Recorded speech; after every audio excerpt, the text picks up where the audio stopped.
Hey everyone, and welcome back for another deep dive with us. Always a pleasure to be here. Today we're going to be tackling something well, it's pretty out there. Oh, do tell. It's the New World Order conspiracy theory. Ah, yes, a classic. A real mainstay in the world of conspiracy theories. Right, that idea that there's like this shadowy group, this elite controlling everything, governments, economies, you name it. Pulling the strings from behind the scenes, working towards, what is it, a one-world government? Exactly. And we're going to be looking at some excerpts from a piece. It's called Conspiracy Theory, Episode 6, New World Order. Catchy. So are we going full tinfoil hat today? Not quite. The piece actually lays out arguments for and against the theory, so we'll be examining both sides, trying to keep things balanced. Sounds like a healthy approach, because let's be honest, these theories, they can be pretty seductive. Absolutely. It's easy to get caught up in the intrigue and the mystery. Especially when they tap into very real anxieties that people have about the world. Exactly. So let's start with the basics. What exactly is the New World Order theory? Well, at its core, it claims that there's this, like I said, the shadowy elite group, and they are actively manipulating world events. With the goal of? The goal, to establish a single totalitarian world government. No more national sovereignty, everything centralized, economies, media, even people's lives, all controlled by this tiny group of elites.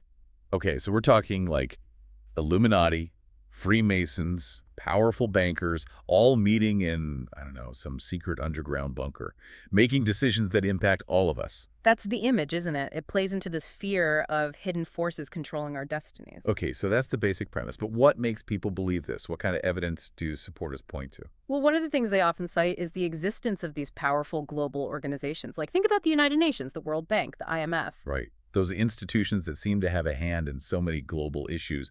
Are they seen as potential, like, building blocks of this future world government? That's exactly the claim. Proponents argue that these organizations, well, they're designed to gradually erode national sovereignty. And they see things like, well, the European Union as a potential model for how this kind of regional governance could eventually go global. So the EU as a sort of microcosm of the NWO. If you believe the theory, yeah. Yeah. And then, of course, you have things like Brexit, which actually feed into this narrative. For a lot of NWO theorists, Brexit was a victory, a sign that a nation could break free from the control of, well, what they see as this regional New World Order embodied by the EU. So a real-life David and Goliath story, but on a geopolitical scale. Exactly. It reinforces that narrative of resisting this powerful, controlling force. Okay, so we've got global organizations as potential evidence. But what about things that, politicians have actually said? Have there been any specific statements that kind of fuel the NWO fire? Oh, absolutely. The most famous example is probably George H.W. Bush. When he used those exact words, New World Order, in a speech after the Gulf War. I can see how that would send chills down some people's spines. Right. And for NWO theorists, these pronouncements, they're seen as proof.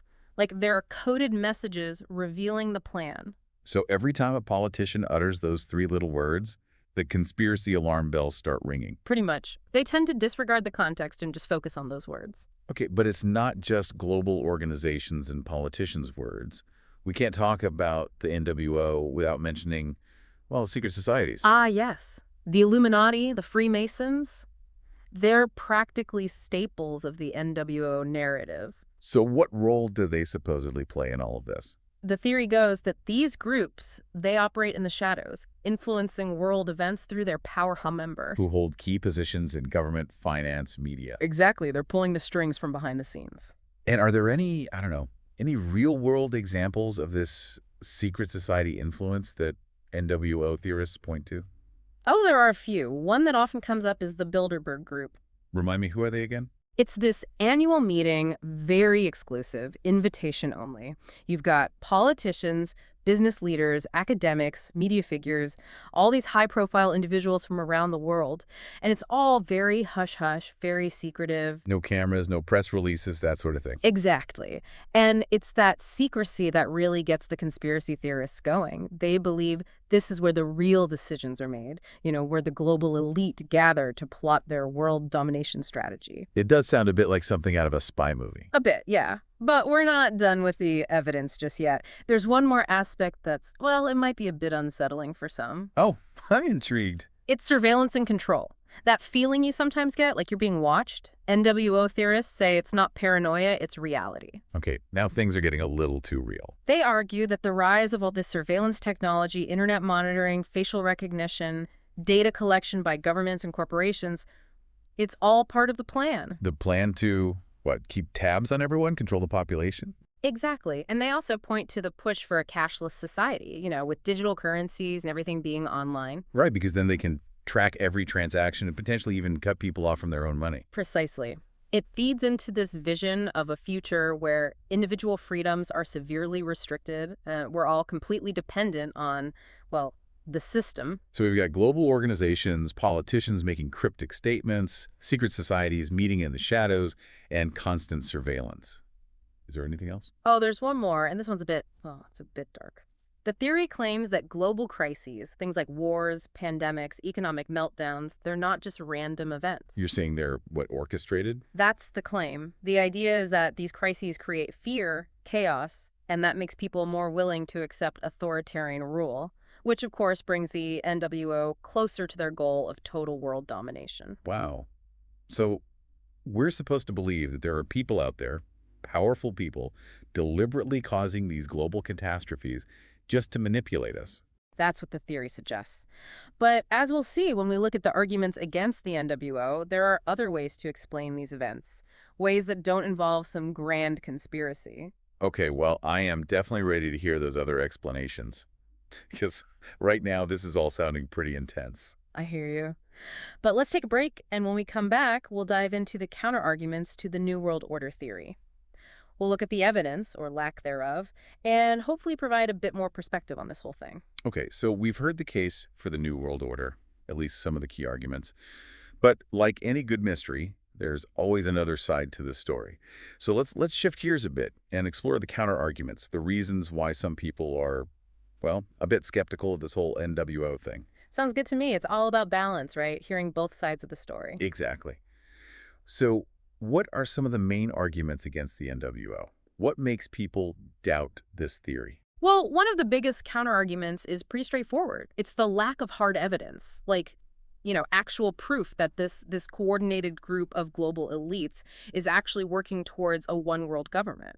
So no, I don't know, secret documents outlining the plan, no leaked recordings of like clandestine meetings where they're discussing world domination. Not that we know of. And while there are definitely powerful global organizations out there, none of them have really demonstrated the kind of power or even the desire to completely override the sovereignty of nation states. Yeah.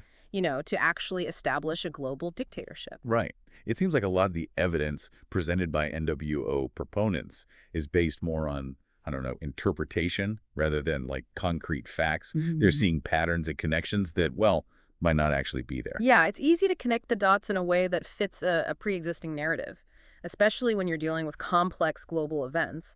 It's tempting to see a puppet master behind every curtain, so to speak. So a lot of confirmation bias at play. Could be. And then there's that whole issue with the phrase New World Order. Like, is it possible that NWO theorists are just misinterpreting what politicians actually mean when they use those words? You think they're reading too much into it? It's definitely a possibility. Critics often argue that phrases like New World Order, they're frequently taken out of context, ignoring their original intended meanings. Like when George H.W. Bush used that phrase back in '91, he was talking about a new era of international cooperation after the Cold War. He wasn't, announcing a plan for global domination. So more diplomacy, less conspiracy. More or less. The idea was to work together to solve global problems, not to create a one-world government. Okay, that makes sense. What about the role of, global institutions like the UN, the IMF, the World Bank? Because NWO theorists often view those organizations as, like, tools of the elite, slowly chipping away at national sovereignty. Right, but critics argue that this perspective really overestimates the power these institutions actually have. I mean, sure, they can influence policy, they can provide guidance, but ultimately, they operate with the consent of their member nations. So they can't just like boss countries around. Not really. Nations still have their sovereignty, and they can choose to ignore recommendations or even, withdraw from these organizations completely. Like the UK did with Brexit. Exactly. And if these global institutions were really all powerful and controlling, well, that wouldn't have been possible. That's a good point. Okay, so we've talked about the lack of concrete evidence, the potential misinterpretation of, political rhetoric. What about those secretive gatherings that fuel so much suspicion? The Bilderberg Group, the World Economic Forum, are they really as nefarious as they're made out to be? Well, critics would say no. They argue that this whole secrecy thing has been blown way out of proportion. While some discussions might be held privately, a lot of the content from these gatherings eventually becomes public, through media coverage, official reports, leaks, that kind of thing. So it's not like they're actually hatching secret world domination plots in those smoky back rooms. Well, we can't say for certain, can we? But so far, no credible evidence has emerged to suggest that they're part of this, coordinated effort to form a one-world government. Okay, so maybe they're more about networking, discussing ideas, maybe even trying to genuinely solve complex problems, Yeah. as opposed to, orchestrating a global takeover. That's what critics would argue, yeah. I mean, these meetings bring together influential people from all different fields, different countries. They're talking about global issues, fostering dialogue. So it's not necessarily this evil cabal plotting in secret. Right, it's like every gathering of powerful people doesn't automatically equal a conspiracy. Exactly. And then there's the bigger question of whether a one world government is even, feasible, like from a practical standpoint. Is it even possible to actually create something like that? That's another key argument raised by critics. They point out that creating this single unified world government would face immense practical challenges. Think about it. How do you get all the world's nations to cooperate on that scale, to willingly surrender their sovereignty, to agree on like one set of rules and laws for everyone? So that's pretty impossible, to be honest. You've got different cultures, different political systems, competing interests, power struggles. It's hard to imagine all of that just, magically disappearing to make way for a harmonious one world government. Exactly. And we've seen, even with something like the European Union, that regional integration is incredibly complex and can be full of challenges. Right. And even within the EU, individual nations still have a lot of autonomy. It's not like they're all just, puppets of some central authority. Exactly. So if regional integration is this difficult, imagine trying to do that on a global scale. It's a pretty tall order. Yeah, starting to sound less and less plausible. Okay, so we've talked about the lack of concrete evidence, the potential for misinterpreting what politicians say, the practical challenges of, actually creating a one-world government. Mm-hmm. What about the whole surveillance and control aspect of the NWO theory? Because that's something that, well, it resonates with a lot of people's fears. Surely critics have a response to that as well. Of course. They argue that while, surveillance technologies have definitely expanded in recent years, this is mostly driven by, individual nations, corporations, law enforcement agencies pursuing their own specific goals. So more about national security, crime prevention, that kind of thing. Exactly. It's not necessarily evidence of this global conspiracy to create a surveillance state under a one-world government. It's more about individual actors pursuing their own interests. So different motivations, different agendas, not one big master plan. Right. And when it comes to things like, the push for a cashless society, critics argue that this is largely driven by market forces, by consumer preferences for convenience. It's not, some evil plot to control people's finances. In fact, a lot of these digital currencies, they're actually designed to be decentralized. Which would make it harder for any single entity to control them. Exactly. So it's not necessarily about taking away our freedoms. It's more about, innovation, the natural evolution of technology. Things change, things progress. It doesn't automatically mean there's a sinister motive behind it. Right. That makes sense. So it's not all doom and gloom then. There are other ways to interpret these trends that NWO theorists find so alarming. Exactly.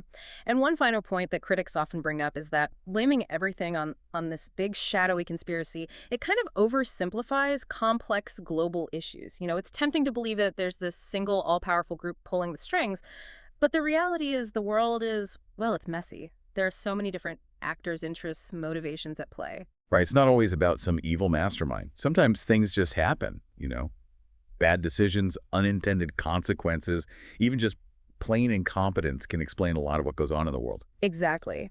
And while it's important to be aware of the potential for abuse of power, to hold those in power accountable, attributing everything to this monolithic entity like the NWO, it can distract us from actually understanding the true complexities of these global issues. It can stop us from finding real solutions. So it's not about ignoring the problems, but it's also about not oversimplifying them, about recognizing that the world is, well, it's complicated. Exactly. It's about nuance, about critical thinking, about engaging with these issues in a thoughtful and informed way. Okay, so we've heard both sides of the argument now, the case for and against the New World Order theory. It's a lot to take in, and I'm sure our listeners have, a lot to think about. But hopefully this has provided some food for thought, some different perspectives on, well, on one of the most enduring and, let's be honest, captivating conspiracy theories out there. Absolutely. And it's important to remember we've only scratched the surface here. There's always more to learn, more to explore, and ultimately it's up to each individual to decide what they believe. Right. We're not here to tell you what to think.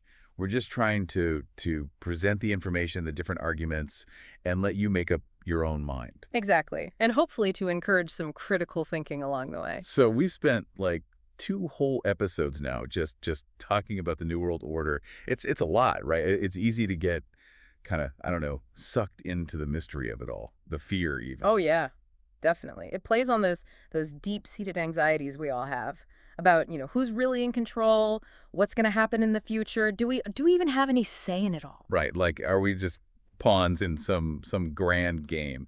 And as we've seen, even though the idea of an actual organized global conspiracy might be, well, a bit far-fetched, the things that people are worried about, they're real. Globalization is happening. Powerful institutions exist. Technology is changing everything so fast.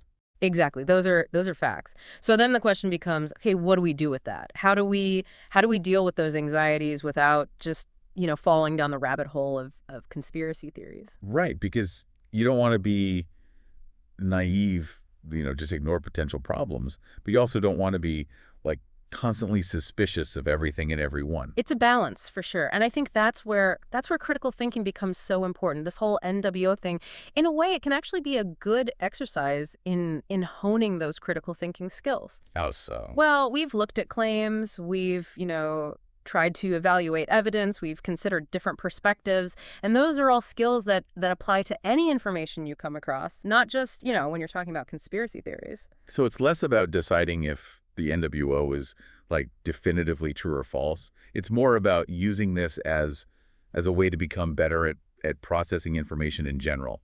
Exactly. When you get more comfortable questioning things, seeking out different viewpoints, really looking at the evidence yourself, you're less likely to be swayed by, fear-mongering or those really simplistic explanations that don't really hold up under scrutiny. That's a good point. It's actually kind of empowering when you think about it. Yeah. Because it means that even though, yeah, the world is super complicated and it can feel overwhelming, we're not totally powerless. We have the ability to think for ourselves. Absolutely. And that, I think, is one of the best ways to counteract that feeling of helplessness that often fuels conspiracy thinking. When you realize you have the power to think critically, to question, to learn, then you also realize you have the power to do something, to engage with the world, to shape your own future. I like that.